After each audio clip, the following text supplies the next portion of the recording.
My brother's wedding planner called. Your family canceled your invitation, but asked to keep the $65,000 deposit you paid. I said, cancel the entire wedding. The silence stretched 30 seconds before Vanessa stammered. I'm sorry, what? You heard me. Cancel everything. Venue, flowers, band, photographer, all of it. But the wedding is in 3 days. There are 200 guests. Not my problem anymore. I hung up and poured wine. My phone immediately started buzzing. First my brother Finn, then Dad, then Mom. I let them all go to voicemail. The mess started when I brought Camden to last month's family barbecue. I'd been dating him 8 months, and it was time my family met the man I was planning to marry. Camden is everything I'd ever wanted. Kind, successful, funny, and completely devoted to me. He's also black. The introductions went fine. Camden charmed my aunts with stories about his veterinary practice and bonded with my cousin over baseball. I thought we'd cleared the biggest hurdle. Then Uncle Garrett cornered me by the kitchen. Really, Presley? You couldn't find someone more suitable? What's that supposed to mean? His eyes darted toward Camden, who was helping my nephew catch fireflies. You know what it means. Think about the children. Think about what people will say. I should have left then. Instead, I tried to reason with him, explain that Camden was an amazing man who treated me like a queen. Uncle Garrett just shook his head like I was a child playing with fire.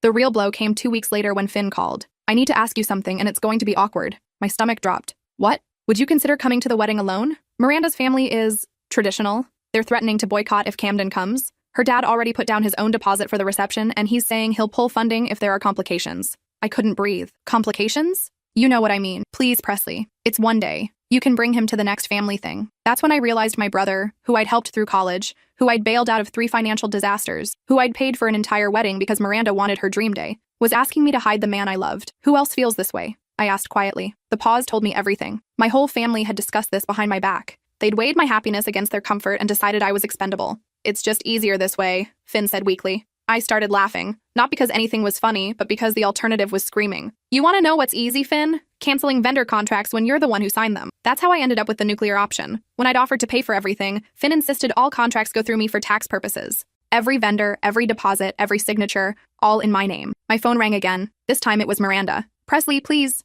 We can work this out. Camden can come. I'll talk to my parents. Too late, but I love your brother. We've been planning this for 2 years. Then you should have thought about that before you decided I wasn't family enough to bring my boyfriend. I could hear her crying. Part of me felt bad. Most of me didn't. The doorbell rang. Through the peephole, I saw Camden holding takeout bags, completely unaware that his existence had just imploded a wedding. Hey, gorgeous. How was your day? I kissed him and decided not to tell him yet. He'd blame himself, and none of this was his fault. We were halfway through dinner when my phone buzzed with a text from an unknown number. We need to talk. Meet me at Riverside Park tomorrow at noon. Come alone. Dad. Something in that message made my blood turn cold. Dad never texted. And he definitely never used terms like, come alone. I stared at the screen, and for the first time since canceling the wedding, I wondered if I'd underestimated exactly how far my family was willing to go. Camden noticed my expression. Everything okay? I forced a smile and slipped the phone into my pocket. Perfect. But as I looked at the man I loved, laughing at something on TV, completely trusting that the world was safe, I realized tomorrow might change everything. And not in a good way. That night I barely slept. Every scenario I imagined for tomorrow's meeting ended badly. Dad demanding I reinstate the wedding, threats about my inheritance,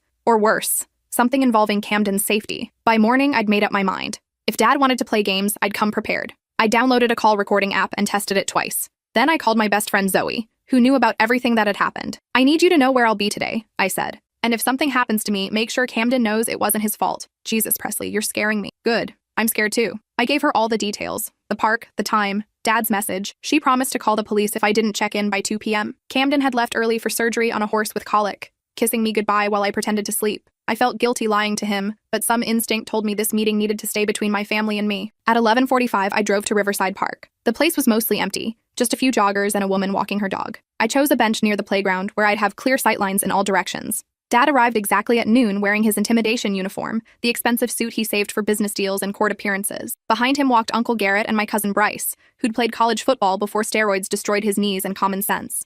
My stomach dropped. This wasn't a family conversation. This was an intervention with muscle. Hello, sweetheart, Dad said, sitting beside me while the other two flanked us. Where's Mom? I asked. At home, crying over what you've done to your brother. What I've done? I laughed bitterly. I'm not the one who decided my boyfriend wasn't good enough for their precious wedding. Dad's jaw tightened. This isn't about him personally. It's about preserving our family's reputation. The Hendersons have been in this community for 4 generations. We have standing responsibilities. To who? To everyone who depends on us. Our employees, our charities, our church. When people see our family, they see tradition and stability. Your choices reflect on all of us. I pressed record on my phone app. My choices? You mean loving someone? Uncle Garrett stepped closer. Don't be naive, Presley. This is about more than love. It's about the future of our legacy. What legacy is that exactly? Being racist? Nobody's racist. Bryce interjected. We just believe in natural order. Like attracts like. I stared at my cousin, the same man who'd been arrested twice for bar fights and once for domestic violence, lecturing me about order. Here's what's going to happen, Dad said, his voice taking on the tone he used with difficult clients. You're going to call the vendors back. You're going to apologize for the misunderstanding. And you're going to make this right.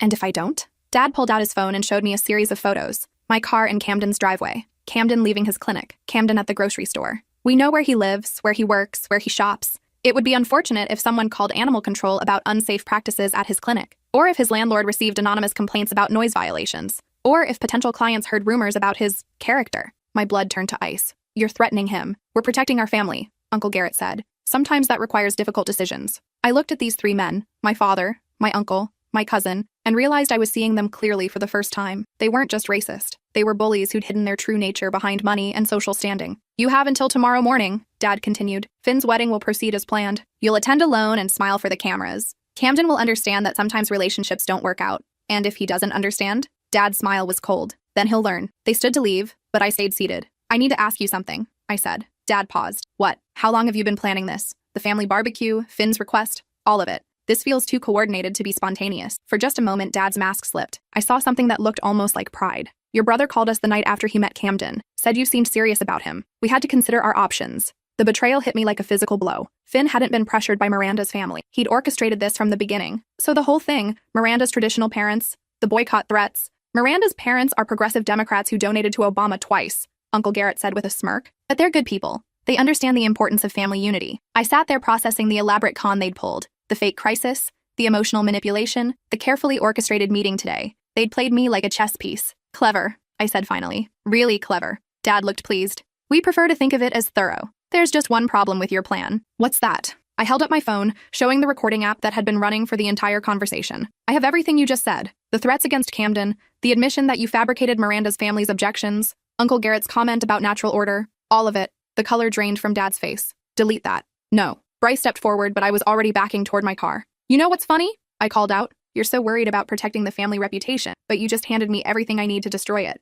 I drove straight home, my hands shaking so badly I could barely hold the steering wheel. Camden's truck was in the driveway. Surgery must have finished early. I found him in the kitchen, still in his scrubs, heating up leftover Chinese food. Hey, beautiful. How was your day? I broke down sobbing. The relief of seeing him safe, the anger at my family's betrayal, the fear of what they might still do, it all hit me at once. Camden dropped everything and pulled me into his arms. What happened? Tell me. So I did. I told him about the family barbecue, Finn's phone call, the wedding cancellation, and today's meeting. I played him the recording. I watched his face change as he realized exactly what my family was capable of. I'm so sorry, he said quietly. I should have known this would happen. This isn't your fault, isn't it? If I wasn't in your life, stop. I grabbed his face in my hands. If you weren't in my life, I'd still be making excuses for their behavior. You didn't break my family, Camden. You just showed me it was already broken. He kissed me then, gentle and fierce at the same time. What do we do now? He asked. I pulled out my laptop. We fight back. For the next 3 hours, I crafted the most comprehensive expose of my family's racism that I could manage. I included the audio recording, screenshots of Dad's threatening photos,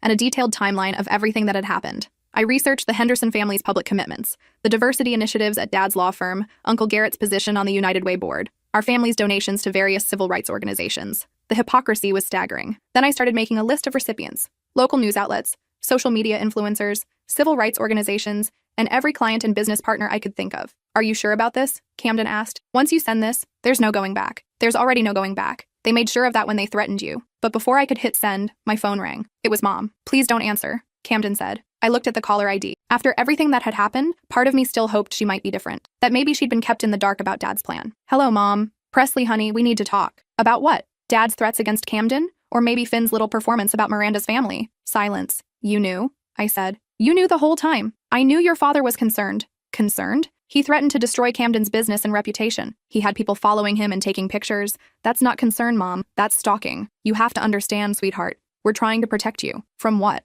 From making a mistake you'll regret. Mixed relationships are difficult. The children face challenges. Stop talking. What? Just stop talking. I don't want to hear another word. I hung up and stared at my laptop screen. The expose was finished, polished, and ready to send. Last chance to change your mind, Camden said softly. I thought about the family I'd grown up with. Sunday dinners and birthday parties, Christmas mornings and graduation celebrations, 30 years of memories that would be poisoned forever once I pressed send. Then I thought about the recording on my phone, the casual way they'd discussed destroying the man I loved, the elaborate deception they'd constructed, the threats veiled as protection. I hit send. The response was immediate. My phone started buzzing with notifications as the story spread across social media. Local news outlets picked it up within hours. By evening, Bonner Henderson family was trending on Twitter. The first real consequence came the next morning. Dad called, his voice shaking with rage. Do you have any idea what you've done? Expose the truth? 3 clients fired us overnight. The Bar Association is launching an investigation. Your uncle was asked to resign from every board he's on. Sounds like consequences for your actions. We're family, Presley. Family doesn't destroy family. You stopped being family the moment you threatened Camden. Dad's voice turned pleading. This will ruin us. Everything we've built. Should have thought of that before you decided to play Mafia Don. I hung up and blocked his number. The next call came from Finn. This one I answered because I had things to say. You lying piece of shit, I said before he could speak. Presley, I can explain. Explain what? How you set me up from day one? How you called Dad the night you met Camden and started planning this whole charade? I was trying to protect you from yourself. You always make impulsive decisions when it comes to relationships. Impulsive? I've been with Camden for 8 months. I've been planning to marry him. Exactly. You barely know him. I know him better than I ever knew you, apparently. Finn's voice cracked. Miranda left me. She saw the news story and said she couldn't marry into a family like ours. 5 years together, Presley. 5 years down the drain because you couldn't just go along with the plan for one day. Miranda left you because she discovered who you really are, just like I did. I was protecting our family. No, you were protecting your racist worldview. There's a difference. I hung up on him too. Camden had taken the week off work after reporters started showing up at his clinic. We spent those days holed up in my apartment, watching my family's world crumble in real time. The Henderson law firm lost half their clients within a week. Uncle Garrett was forced to resign from his position at the bank after their diversity committee demanded his removal. Cousin Bryce was fired from his sales job when his employer decided they couldn't afford the association. But the most satisfying consequence came from an unexpected source. Vanessa, the wedding planner, called me 5 days after I'd canceled everything. I wanted to thank you, she said. For what?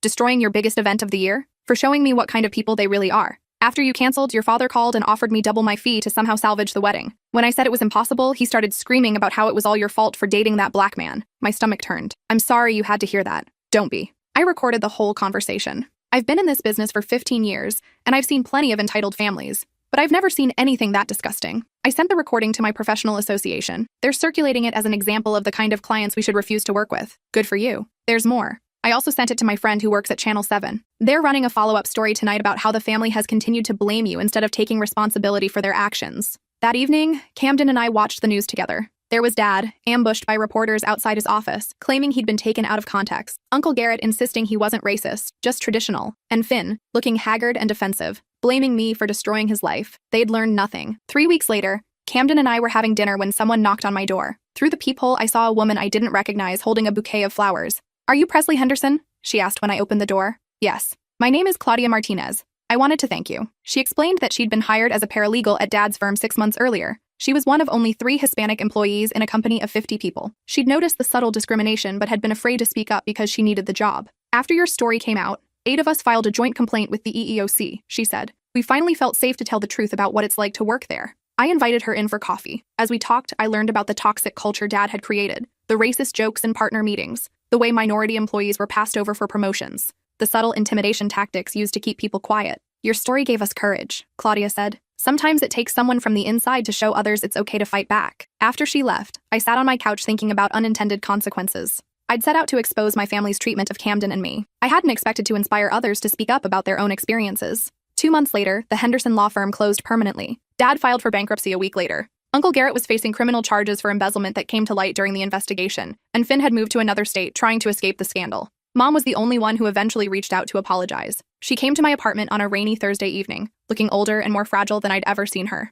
I know you probably don't want to see me, she said. Come in, Mom. We sat in my living room, the same space where I'd written the expose that destroyed her world. I was wrong, she said simply. About Camden, about the wedding, about all of it. I let your father convince me that protecting the family meant protecting their version of respectability. Why didn't you stand up for me? Mom started crying. Because I was a coward. I've been a coward for 35 years. Your father made all the decisions, and I just went along with them because it was easier than fighting, even when you knew they were wrong. Especially then. We sat in silence for a long time. I'd like to meet him, she said finally. Camden, if he'll let me. That's up to him. When Camden got home that evening, I told him about Mom's visit. He listened without judgment, the way he always did. What do you think? I asked. I think forgiveness is a gift you give yourself, not other people. If having a relationship with your mother would make you happy, then I'd like to meet her. And if it doesn't work out, then at least you'll know you tried. The next week, the 3 of us had dinner at a quiet restaurant downtown. Mom was nervous, stumbling over her words and clearly out of her element. But she tried. She asked Camden about his work, his family, his plans for the future. She listened to his answers without judgment. When Camden excused himself to take a phone call, Mom turned to me. He's wonderful, she said. I can see why you love him. Do you mean that? I mean everything I should have said months ago. 3 months later, Camden proposed. We had a small ceremony at his family's farm in North Carolina, surrounded by people who loved us for exactly who we were. Mom came to the wedding. She walked me down the aisle because Dad was in jail awaiting trial for tax evasion. She cried during our vows and hugged Camden like he was the son she'd always wanted. During the reception, she pulled me aside. I have something for you, she said, handing me a small wrapped box. Inside was her grandmother's engagement ring, a simple gold band with a small diamond. I was saving this for your wedding day, she said. I know you already have a ring, but I wanted you to have something that represents the family you deserve, not the one you escaped from. I hugged her tightly. Thank you for choosing love over fear. Thank you for showing me how. 6 months after the wedding, Camden and I bought a house 3 streets away from his veterinary clinic. We hosted Sunday dinners for his family and mine, which now included Mom and a handful of cousins who'd reached out to apologize and rebuild relationships. Dad wrote me letters from prison. I threw them away unopened. Finn sent a wedding card with no return address. Inside was a note. I'm sorry. I hope someday you can forgive me. I kept it in a drawer, unsure how I felt about it. Uncle Garrett died of a heart attack during his embezzlement trial. I felt sad for his children, but nothing for him. 2 years later, I was promoted to senior marketing director at my company. Camden opened a second clinic. We talked about starting a family. One evening, as we sat on our back porch watching the sunset, Camden asked me if I ever regretted what I'd done. Destroying the family business? Getting Dad arrested? Ruining Finn's wedding? All of it. I thought about the question seriously. My family name was synonymous with scandal in our hometown. Former friends crossed the street when they saw me. I'd lost my inheritance and any claim to the social standing I'd grown up with. No, I said finally. I don't regret any of it. Even though it cost you everything? I looked at my husband, at our home, at the life we'd built together. I thought about Claudia and the other employees who'd found the courage to speak up. About Mom learning to choose love over fear. About the young couples who'd reached out to say our story had inspired them to stand up to their own family's prejudices. It didn't cost me everything, I said. It cost me everything that was built on lies. But it gave me everything that was built on truth. Camden squeezed my hand. I love you, Mrs. Richardson. I love you too. As darkness fell, I could see lights coming on in houses throughout the neighborhood. Families gathering for dinner, children playing in yards, couples sharing quiet moments together. This was the legacy I wanted. Not the Henderson family's reputation for tradition and respectability, but something real, something honest, something worth fighting for. 3 years later, our daughter Zara was born. She has Camden's eyes and my stubborn streak. When people ask about her mixed heritage, I tell them she's beautiful, brilliant, and loved beyond measure. Mom is her favorite babysitter. She reads to her every Tuesday while Camden and I go to date nights. Sometimes I catch her whispering to Zara about standing up for herself and choosing love over fear. Last month, Finn reached out through Mom. He's remarried, living in Oregon, working as a teacher. He said he's been in therapy for 2 years, trying to understand how he became the person he was. He asked if we could talk. I'm not ready yet. Maybe someday. But I keep his letters in the same drawer as his wedding card, because forgiveness isn't something you achieve once and never think about again. It's something you choose over and over, until choosing it becomes easier than choosing anger. Yesterday, Camden and I took Zara to the park where Dad once threatened to destroy our lives. She played on the same swings where I'd sat terrified, wondering if I'd underestimated my family's capacity for cruelty. As I watched her laugh and explore and trust that the world was safe, I realized something important. The best revenge against people who tried to limit your life is living that life fully. The Henderson family legacy died with Dad's law firm and Uncle Garrett's disgrace. But the Richardson family legacy is just beginning, and it's built on love. 15 years later, Zara is a sophomore in high school, captain of the debate team, and determined to become a civil rights lawyer. She knows the full story of how Camden and I met, how my family reacted, and what it cost us to choose love over convenience. Last week, she came home from school, upset. A boy in my chemistry class said his parents told him not to be friends with me because I'm mixed, she said. My protective instincts flared. What did you tell him? I told him his parents sound like Grandpa's family and that he should probably learn to think for himself. Camden and I exchanged glances across the dinner table. How did he respond? Camden asked. He asked if I wanted to study together for our test next week. I smiled. And? I said yes, because the best way to fight ignorance is with education. That night, as I tucked her into bed, Zara asked me something that caught me off guard. Mom, do you think Uncle Finn is a good person now? I'd been wondering the same thing. He'd been writing annually for the past 5 years. Letters that showed genuine remorse and real growth. Mom had started responding to them. She said he'd become a different person, someone who taught his students about tolerance and spent his weekends volunteering with refugee families. I think people can change, I said carefully,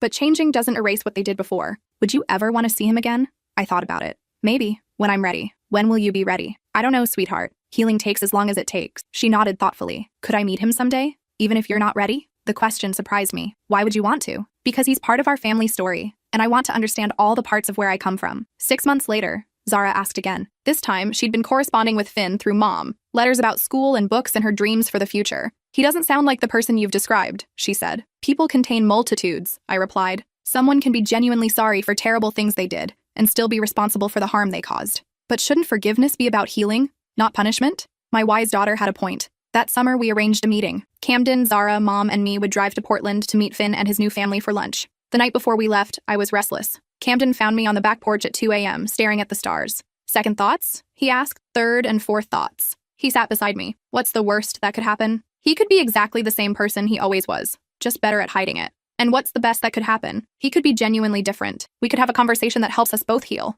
Which outcome scares you more? I thought about it. The second one. Because forgiveness feels like letting him off the hook? Because forgiveness feels like admitting I was wrong to cut him off completely. Camden was quiet for a moment. You weren't wrong. You protected yourself and me from people who wanted to hurt us. But protecting yourself then doesn't mean you can't choose connection now. The next day, we drove 4 hours to Portland. Finn had chosen a family restaurant in a quiet neighborhood, somewhere neutral and non-threatening. I saw him through the window before we went inside. He looked older, obviously, but different in ways that went beyond aging. The arrogance was gone. The entitled posture had been replaced by something that looked like humility. When we walked in, he stood immediately. For a moment, we just looked at each other across 15 years of hurt and silence. Presley, he said simply. Finn, he turned to Camden. I owe you an apology I can never adequately make. Camden studied him for a long moment. Thank you for saying that. Then Finn knelt down to Zara's level. You must be Zara. Your grandmother talks about you constantly. Are you really my uncle? She asked with characteristic directness. I'm your mother's brother. Whether that makes me your uncle is up to your family to decide. We sat down together. Awkward at first, then gradually more natural. Finn introduced us to his wife Keiko and their 2 young children. He talked about his teaching, his therapy, his gradual understanding of how racism had poisoned his thinking. I know this doesn't excuse anything, he said during a quiet moment when the kids were playing nearby. But I want you to know that destroying your wedding was the best thing that ever happened to me. How so?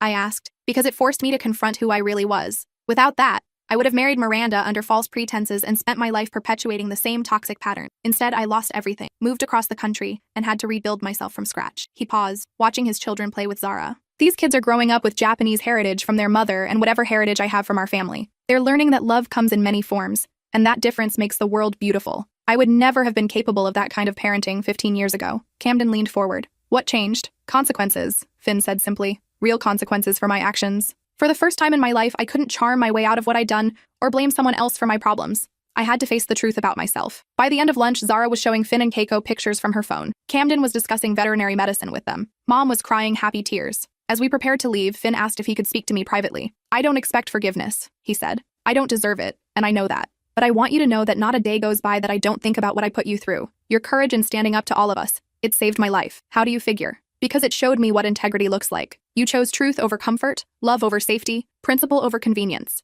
You became the person I should have been. I looked at my brother, the man who had once betrayed me so completely I thought I'd never recover, and felt something shift inside me. I'm not ready to be close, I said, but I'm willing to be in touch. He nodded. That's more than I hoped for. On the drive home, Zara peppered us with questions about family dynamics and forgiveness and the difference between accountability and punishment. Do you think people really change? She asked. Some do, I said. But change has to be proven over time through actions, not just words. How long does it take to prove? As long as it takes. That night, Camden and I talked about the visit. How do you feel? He asked. Confused, hopeful, scared, grateful. For what? For you, for Zara, for the life we built that was strong enough to survive this meeting without being threatened by it. 6 months later, Finn and Keiko visited us. Zara gave them a tour of the town, including the park where my father had once made his threats. She pointed out where everything had happened, narrating our family's story with the matter-of-fact tone of someone who'd grown up knowing that love sometimes requires courage. This is where Mom decided to fight back, she said, pointing to the bench. And this is where she realized she was stronger than the people trying to control her. Finn sat on that bench for a long time, looking around the park where his daughter played with his niece and nephew. It's beautiful here, he said finally. It is now, I replied. 2 years later, when Zara graduated high school as valedictorian, Finn and his family came to the ceremony. In her speech, she talked about the importance of choosing love over fear, truth over comfort, and growth over comfort zones. After the ceremony, a reporter from the local paper asked if he could interview our family about overcoming racism and building bridges. What would you say to other families dealing with similar conflicts? He asked. I looked at Camden, at Zara, at Mom, at Finn and his family, at the complicated, imperfect, beautiful collection of people who had become my chosen family. I'd say that love isn't always easy, but it's always worth fighting for, I said. And sometimes the fight requires walking away from everything you thought was family to find the people who actually deserve that title. And to those who have made mistakes, Finn answered this one. Own them, all of them. Don't make excuses or blame circumstances. Face the truth about yourself, do the work to change, and understand that forgiveness is a gift, not an entitlement. Any final thoughts? Zara stepped forward.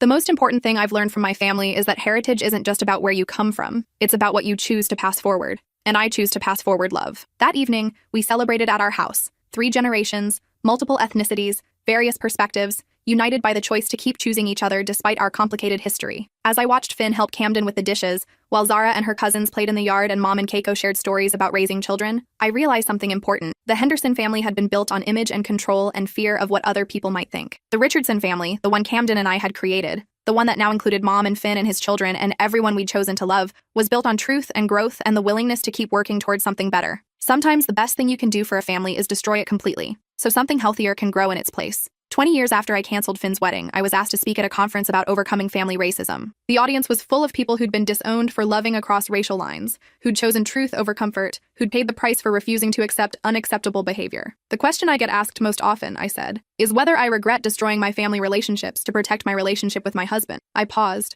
looking out at faces that reflected my own journey. But that question misses the point. I didn't destroy my family relationships. I exposed them. The relationships that couldn't survive the truth weren't relationships worth preserving. And the ones that could survive, like my relationship with my mother, and eventually with my brother, became stronger because they were finally built on honesty instead of performance. After my speech, a young woman approached me. She was holding hands with a woman of a different race, both of them wearing engagement rings. "My family is threatening to boycott our wedding," she said. "My father says he'll disown me if I don't come to my senses." What does coming to your senses mean to him? Marrying someone more appropriate. I looked at these two young women, probably the same age I'd been when I brought Camden to that first family barbecue. "Here's what I wish someone had told me," I said. "The people who love you for who you really are will fight for you. The people who love you for who they want you to be will try to change you. Choose the ones who fight for you. But what if we lose everything? Then you'll discover what everything really means." 6 months later, I received a wedding invitation. The young woman had chosen love over fear. Her family had eventually chosen love over prejudice. Not all of them, but enough. Because sometimes that's how change happens.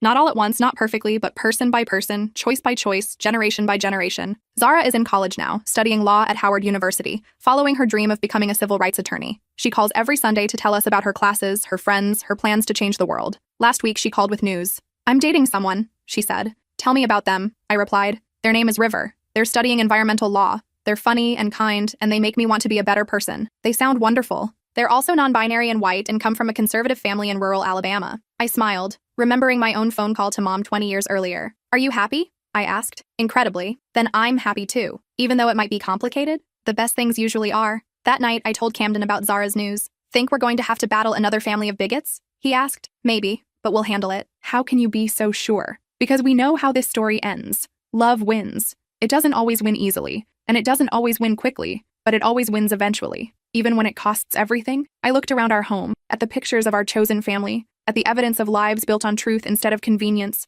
at the legacy we'd created by refusing to accept the unacceptable, especially then, because sometimes the most loving thing you can do is refuse to enable hatred. Sometimes the most family thing you can do is choose to build a better version of family. And sometimes the most courageous thing you can do is trust that love is stronger than fear, even when, especially when, fear has the power and money and tradition on its side. The last thing I did before finishing this story was call Mom. She's 75 now, spending her retirement teaching literacy to immigrant children and spoiling her grandchildren and great-grandchildren. "I wanted to thank you," I told her. "For what?" "For showing me that it's never too late to choose love over fear." "Oh, sweetheart," she said, and I could hear her smiling through the tears. "You showed me that. You showed all of us." 22 years later, that's still the lesson I'm most proud to have learned. Love is always worth fighting for, even when the fight costs you everything you thought you wanted. Because what you discover on the other side is everything you actually needed.